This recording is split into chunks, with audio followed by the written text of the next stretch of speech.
Take a slow, deep breath. Let your shoulders soften and allow the day to fall quietly behind you. Tonight, we will wander together along a road of sand and starlight, a road that once stitched the world together with threads of silk and whispers. Before we begin, if you enjoy relaxing history stories like this one, please consider subscribing. It helps me create more calming journeys for you to fall asleep to. Now, close your eyes, rest your body, and drift with me into the past. Imagine the hush before dawn in the great city of Chang'an. Lanterns flicker along wooden gates, tea steam curls into cool air. Somewhere, a market awakes, but for now, the streets are gentle and still. A caravan waits beyond the walls. Tall camels kneeling, baskets of silk strapped like folded moonlight against their sides, clay jars filled with tea, paper, and porcelain, packed with care. A soft bell rings from a leather strap, a quiet chime that seems to measure time more slowly than clocks. Breathe in and feel the calm weight of the hour before the journey begins. The first steps are simple. Hooves thud softly on packed earth. Dust rises and settles like a second dawn. You pass fields damp with dew, and the faintest scent of pine drifts from hills in the distance. Traders murmur greetings in low voices, a few words of Chinese, a few of Sogdian, a friendly nod in Persian. Even this early, the road hums with language. It is not a single path, but a web, a braid of tracks looping around mountains and deserts. Already you can sense how it will branch and converge, how it will carry not just goods, but ideas, beliefs, recipes, remedies, measurements, and tales. By midday, the caravan enters the Hexi Corridor, that long river of land, cupped between mountains and sand. Wind carves the dunes into ripples like sleeping water. Each step of the camels is deliberate, each breath slow and deep, the way your own breath can be. The guide points toward a line of poplars marking a stream, and someone hums a song to keep the pace. You listen to the rhythm of leather creaking, rope stretching, bell chiming, feet pressing into earth, each sound unhurried, each sound patient, as if the day were longer than usual and time itself were willing to wait. Night folds over the camp near Dunhuang. A fire crackles in a shallow ring of stones, and a kettle whispers as it warms. In the distance, the Mogao caves hold their quiet saints and painted skies, walls brushed with 1,000 years of prayer. A Buddhist monk traveling west eats rice beside a Persian astronomer moving east. They exchange gifts of words, a verse for a star chart, an idea for a recipe, a story for a map. The flames climb and soften. Someone unrolls a bolt of silk, and it spills like water across the firelight, the color changing with each small tilt of cloth. You lie back and watch the sky. It is a wide, careful sky, and it holds more stars than you can count. Let your breath follow the slow river of cloud. Let your thoughts drift with the smoke. The bell on the nearest camel sways once, then stills. Days pass this way, steady as a heartbeat, into the Taklamakan, the desert whose name carries a warning. But the caravan moves with knowledge gathered from those who traveled before. The path is a necklace of oases, Hami with its melons, Turpan with sunken wells, Kucha with music that seems woven from wind and drum. In Khotan, you learn that silk can be coaxed from mulberry-fed worms and drawn into thread as thin as dawn. There are stones here too, pale and luminous, jade shaped by river patience, each pebble cool as shade. You move slowly and safely from well to well, bright to bright, trust to trust, like stepping stones across a quiet stream. In Kashgar, the markets open like flowers. Stalls overflow with walnuts and grapes, copper lamps, and blue glass beads. A storyteller holds court near the city gate, spinning a tale of a journey over the Pamirs, where the sky is so close you could reach out and steady it. The caravan hires new guides who know the high passes by the taste of the air and the curve of snow, and you rest one more night in a courtyard strung with lanterns. The wind smells of clay and cinnamon. You sleep deeply, as if the stones themselves are carrying your weight for you. Morning comes with a sky clear as porcelain. The climb begins, gentle at first, then certain. The road narrows, the air thins. Each footstep is measured. Each pause is a kindness you give yourself. Listen to your breath, moving like cloth across a table, in and out, in and out. A mountain stream threads silver through dark rock. The camels step carefully, their long lashes catching the light. From the ridge, the world opens. Valleys folding into one another like pages, white peaks guarding the horizon, clouds drifting slow as caravans. For a moment, the silence is complete, and in that clean quiet, you can feel the presence of everyone who has ever crossed here.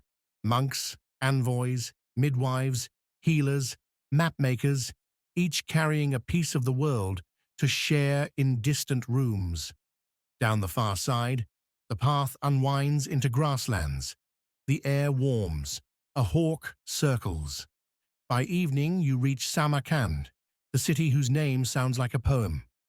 Blue tiles curve into domes, the color of shallow sea. In a madrasa courtyard, students trace letters on wooden tablets. In a garden, pomegranates split to reveal their ruby constellations. Here, silk trades for horses, famed for their endurance, paper for glass, porcelain for lapis. The bargaining is gentle, almost musical, the rhythm of offer and reply lulling like waves against a harbor wall. A physician describes a remedy learned from a traveler in India. A weaver shows a knot that tightens with wear and never slips. Everything learned finds a home. Everything shared becomes a bridge. From Samarkand to Bukhara, from Merv to Nishapur. The caravan follows a string of caravanserais, stone inns spaced a day's walk apart. Their gates open onto courtyards where fountains murmur and swallows stitch the twilight.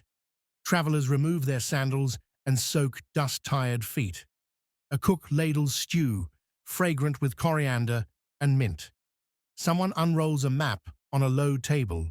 Someone else places a cup to mark the next town, a smooth stone to mark a desert, a fig to mark a river ford. The oldest merchant speaks softly about trust, that the road is safe not because it is guarded, but because it is shared, because each step is a promise made to those who will come after. You lie beneath a woven blanket and watch shadows drift along the wall. Sleep approaches like a friend you have always known. The route slides into Persia, where gardens are arranged like verses. Cypress trees stand straight as lines of poetry. Channels of water catch star reflections and carry them through the night. In Isfahan, you find music in the shape of bridges, in the lacework of windows, in the way the wind curls around the domes and returns softer than before. In a library, a scholar copies a text onto paper that began its life in a Chinese mill, while the book's ideas took shape in Arabic, and its diagrams were drawn with Greek geometry. The room is quiet, a sanctuary of careful noise, brush on page, breath in chest, a small bell in the courtyard as someone leads a donkey to water. Knowledge travels here as gently as you are breathing now. Farther west, the road meets new seas of sand, then spills into cities nested along rivers. In Baghdad, the House of Wisdom gathers scholars who weigh starlight, distill plants, and measure the earth. You pass a corner where a physician dictates a case history to a pupil, emphasizing kindness first, then precision. You listen as a translator compares words from different tongues, like a jeweler balancing gems. The caravan picks up ink, glass vessels, and formulas for glazes that will bloom in kilns 1,000 miles away. The sun lowers itself into evening without hurry. Lamps warm to life one by one, like thoughts occurring at the perfect time. The road bends to Aleppo, to Antioch, to cities that scent the air with pepper and myrtle. Somewhere near the coast, salt mixes with spice, and gulls draw bright commas across the sky. Ships wait with their sails furled, and you feel the world widen again. Another braid, another thread. On docks stacked with amphorae, someone unwraps a bolt of silk, and the crowd falls briefly silent. Even here, after so much travel, the cloth shimmers, with the promise of distant mulberry leaves and careful hands. It is the color of dawn, then dusk, then a spring river in shade. You touch it and think of Chang'an, of the kettle whispering, of the first bell, of a path that was never only one thing. Not everything moved in baskets and crates. Beliefs traveled more softly, in voices and gestures. Buddhism walked this road in the hush of early morning, carried by monks whose sandals wore quiet stories into stone. Islam rode with merchants who valued honesty at the scale and mercy in the market. Christianity threaded itself along in small chapels where travelers rested under painted ceilings. Ideas came forward and circled back, chose new words, learned new songs, folded into cuisines and crafts and lullabies, each becoming local and shared at once. You are part of that now, resting in the warmth of a story that belongs to everyone. The night deepens. Fires shrink to coals. A pot of tea cools beside a rolled map. You think of the goods that have journeyed with you: silk, paper, spices, glass, and of the invisible cargo you carry as well. A phrase learned from a stranger, a prayer spoken in a language you did not know you knew, the steadying rhythm of footsteps in company. The road itself seems to breathe, slow and even, and you match it without trying. In and out, in and out. Sand remembers every traveler and keeps none, smoothing away all worry, leaving only the path. Somewhere beyond the ridge, rain begins. It is a gentle rain, the kind that draws the scent of stone from walls and the sweetness of dust from air. Canvas hoods hush the drumming, and camels settle with long sighs, their necks curved like question marks at peace. A guard walks the perimeter and pauses to listen, then smiles and moves on. You shift beneath your blanket and feel weightless, as if the desert itself has lifted you for safekeeping. The story slows with you, matching your breath, then floating just a little ahead, leading you deeper into quiet. At dawn, mist lifts like a curtain. The caravan rises, stretches, and returns to the sure work of packing. Ropes tighten with soft clicks, knots find their memory, baskets return to familiar places. A date is pressed into your hand, warm from another's palm, and it tastes of sun and kindness. The first bell rings again, that small patient sound, and the road answers. It is always there, waiting, a promise drawn across the world. You step forward, and the day opens like a market stall, like a book, like a gate that swings easily on well-oiled hinges. As the miles unwind, you notice how the road teaches gentleness. It teaches patience in the way water finds its level. It teaches attention in the way one good map is a conversation with the land. It teaches that beauty is often quiet, a line of poplars marking a well, the neat repair on a woven saddle blanket, the shadow of a hawk passing over wheat. It teaches that strength is the sum of small, reliable acts, sharing a shade, pouring a cup, holding the rope while another climbs. These lessons settle into you as softly as sleep, and you keep them without holding.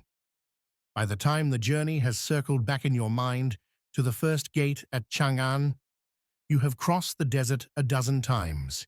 You have climbed and descended the mountains. You have sat in courtyards bright with lanterns and counted the stars with strangers who felt like friends. The Silk Road is no longer a line on a map. It is a way of breathing, a way of listening, a way of moving through the world that leaves room for wonder. You are far from the fire now, but the warmth remains. Let the bell's last echo fade. Let the tents settle. Let the caravans drift as shadows across your thoughts, growing lighter until they pass through you like wind. You have walked from ocean to ocean, and now the only journey left is the one into sleep. The road will be here when you wake, patient and kind, crossing the quiet miles of your dreams. Close your eyes a little more. Loosen your hands. The night is wide, and every star knows your name. Rest now, breathe, sleep.